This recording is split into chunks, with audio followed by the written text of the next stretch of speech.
호주 멜버른에서 1차 캠프를 마무리 중이던 김경문 한화 감독은 14일부터 16일까지 열린 호주 대표팀과의 연습 경기 3연전이 끝난 뒤 한 가지 결정을 미리 밝혔다. 오키나와에서 진행될 실전 중심의 2차 캠프에 예상보다 3명가량의 선수를 추가로 데려가겠다는 것이었다. 오키나와 캠프는 실전 위주의 일정으로 호주 캠프에서 몸을 만드는 데 집중했던 주축 선수들도 대거 경기에 나설 예정이다. 그러나 캠프에서 소화할 수 있는 경기 수가 제한적인 만큼 많은 선수를 데려가도 출전 시간을 보장하기 어려워 비효율적이다. 이에 따라 구단들은 보통 2차 캠프 전에 인원을 조정하며 한화도 마찬가지였다. 하지만 김 감독은 훈련 성과가 좋고 실전에서 경쟁력을 보인 일부 젊은 투수들이 계속 눈에 밟혔다. 이에 구단과 논의 끝에 3명 정도를 추가로 잔류시키기로 결정했다. 한화는 1차 캠프에 참가했던 선수 중 김기중, 한지윤, 김건, 최준서, 이민재 등 5명을 고치 캠프로 보내 훈련을 이어가도록 했고, 이승현과 문승진은 이군 시설이 있는 서산으로 이동시켰다.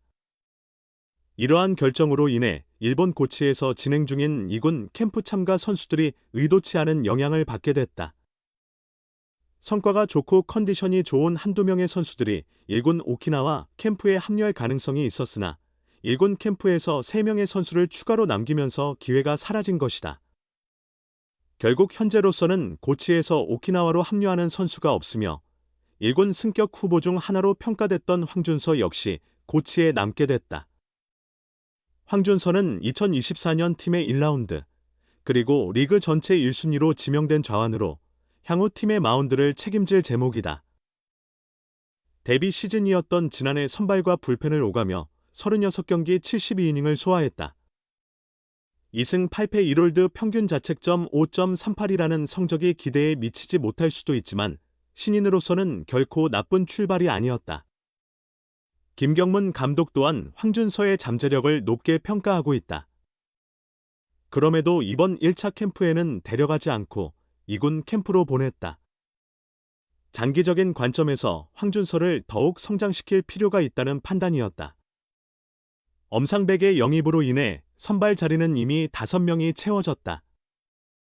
이에 황준서는 증량과 웨이트 트레이닝 등 신체적인 보강이 필요하다는 이유로 2군 캠프에서 훈련을 이어가게 됐다. 1군 캠프로 다시 부를 수도 있었으나 김 감독은 장기적인 계획을 유지하고 있다. 그는 시즌 중 반드시 황준서를 활용할 기회가 올 것이라면서도 서두를 필요 없다. 2군에서 더 많은 공을 던지는 것이 더 나을 수도 있다며 이번 결정의 배경을 설명했다. 오키나와 캠프에서는 외국인 투수를 비롯한 주축 선수들이 등판해야 하며 개막 엔트리에 포함될 선수들의 투구 일정도 빠듯하다.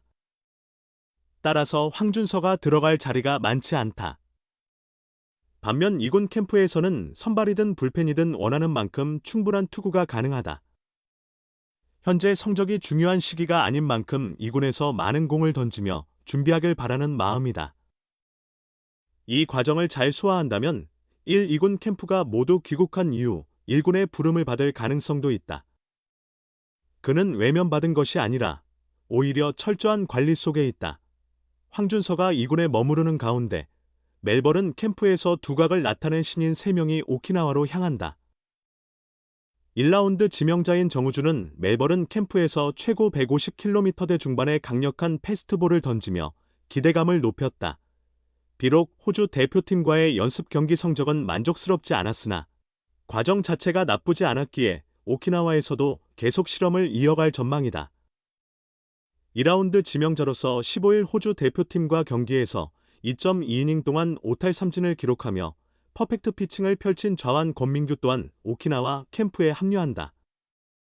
안정적인 제구력과 패스트볼 커맨드를 갖춘 모습을 보여주며 베테랑 지도자인 김경문 감독과 양상문 투수 코치를 깜짝 놀라게 했다. 호주에서 최고 145km의 공을 던졌던 만큼 오키나와에서는 더욱 위력적인 투구를 선보일 것으로 기대된다.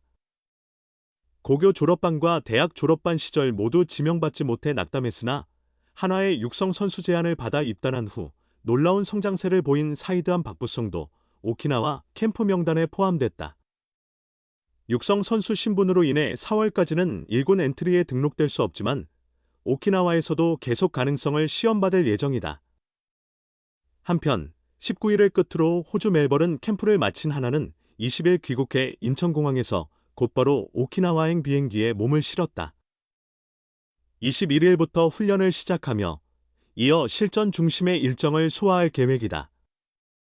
2월 20일 한신 타이거즈 2군, 23일 지바 롯데 2군, 25일 기아, 26일 KT, 27일 SSG, 3월 1일 오키나와 전력, 사회인, 2일 SSG와의 경기가 예정되어 있다. 각 구단이 연습 경기 일정을 잡는 데 어려움을 겪어 시즌 개막 전까지 충분한 경기를 소화하지 못할 가능성이 제기되는 반면 하나는 이미 호주에서 3차례 연습 경기를 치렀으며 오키나와에서도 7경기를 소화하며 비교적 많은 실전 경험을 쌓는다. 김경문 하나 감독은 프런트의 발빠른 대처에 감사를 표하며 더욱 철저한 캠프를 약속했다.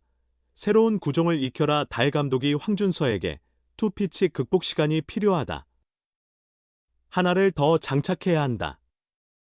그는 특급 유망주였다. 2024 KBO 신인 드래프트에서 전체 1순위로 하나에 입단했다. 데뷔 첫 해부터 선발과 불펜을 오가며 경험을 쌓았다. 하나 선수로는 2006년 류현진 이후 18년 만에 고졸 신인으로 데뷔전에서 선발승을 거뒀다. 황준서의 이야기다. 그는 1순위다운 잠재력을 증명했다. 1군 스프링 캠프 합류도 유력해 보였다. 그러나 명단에서 제외됐다. 이유는 무엇일까? 하나 스프링 캠프가 진행 중인 호주 멜버른 볼파크에서 만난 김경문 감독은 황준서를 향한 애정 어린 조언을 전했다. 캠프에 오지 못한 것이 상처가 될 수도 있지만 오히려 그를 더욱 강하게 만들 것이라고 확신했다. 김 감독은 지난 1년 동안 나와 코치가 조언해주기 전에도 본인이 가장 많이 느꼈을 것이라며 준서는 선발이 적합한 선수다. 하지만 무언가 하나를 더 만들어야 한다. 패스트볼과 체인지업만으로는 선발 투수로 자리 잡기가 어렵다고 말했다. 이어 똑똑하고 공을 던질 줄 아는 선수다. 그런데 뭔가 부족하다. 일본 2군 캠프에서 시간을 주는 이유는 새로운 구종을 익히라는 의미라며 이것은 상처가 아니라 본인이 풀어야 할 숙제다. 지금까지 정말 잘해왔다. 오히려 이번 캠프에 참가하지 못한 것을 자신을 더욱 강하게 만들 기회로 삼으면 된다고 덧붙였다. 지난 시즌 황준서는 좋다고 말할 순 없지만 다양한 경험을 쌓았다. 보완해야 할 점도 분명하다. 누구보다 제3구종 개발의 필요성을 잘 알고 있다. 그래서 지난달 같은 저한 대선배 류현진과 일본 오키나와 미니캠프를 함께했다. 당시 일본으로 떠나기 전 황준서는 스포츠 서울과 통화해서 나는 투피치 투수라 갈수록 경기가 힘들어졌다. 구종을 늘릴 계획이다. 슬라이더성으로 휘는 새로운 변화구를 만들 생각이라며 팀에서 드라이브 라인 프로그램을 일주일간 배정해줬는데 슬라이더 그립과 변화구 회전에 대해 배웠다. 류현진 선배의 조언도 적극적으로 받아들여 완성하고 싶다고 밝힌 바 있다. 김 감독은 황준서의 성장을 위해 충분한 시간을 줬다. 퓨처스팀 이대진 감독과도 문자를 주고받으며 꾸준히 황준서를 체크하고 있다. 함께하던 선수가 떨어져 있는데 좋은 기분일 리가 없다면서도 분명한 것은 스스로 무언가를 더 만들어야 할 시간이 필요하다는 것이라고 거듭 강조했다. 성장의 시간이 주어졌다. 황준서가 2군 캠프에서 충분히 준비하며 제3구종을 완성한다면 하나 마운드는 더욱 강해질 것이다.